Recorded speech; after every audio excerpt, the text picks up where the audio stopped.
每一天，牧师家己做伙祈祷。今仔日是11月20。撒母耳記上卷2章30安尼讲：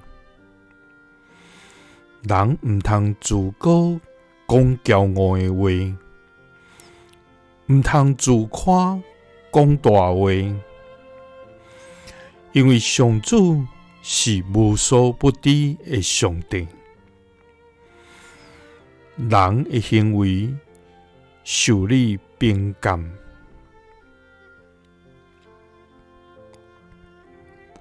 三甲來祈禱，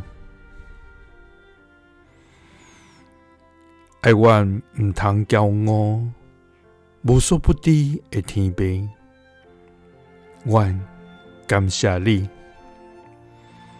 主啊！你是信實公義的全能上帝，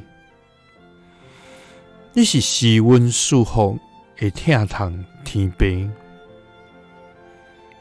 主啊，你監察阮的心思意念，你賜福阮的活命氣息，你掌管阮的所行所做，你引帶阮的道路腳步。主啊！這一切的一切，攏有你的旨意。阮願意遵趁你的心意，來行佇你所歡喜的路，也盡阮所有來榮耀你的名。主啊！人算什麼？你既然安尼看顧，因為無通講家己牛。主啊，求你互阮無自高講驕傲甲自誇的話，因為你是無所不知的上帝。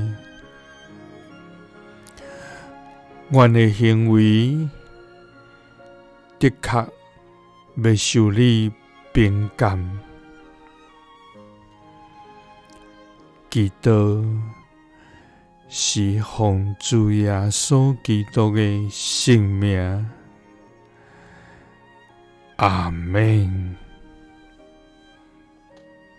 感謝主，伊是無所不知的上帝。咱就謙卑佇伊的面前，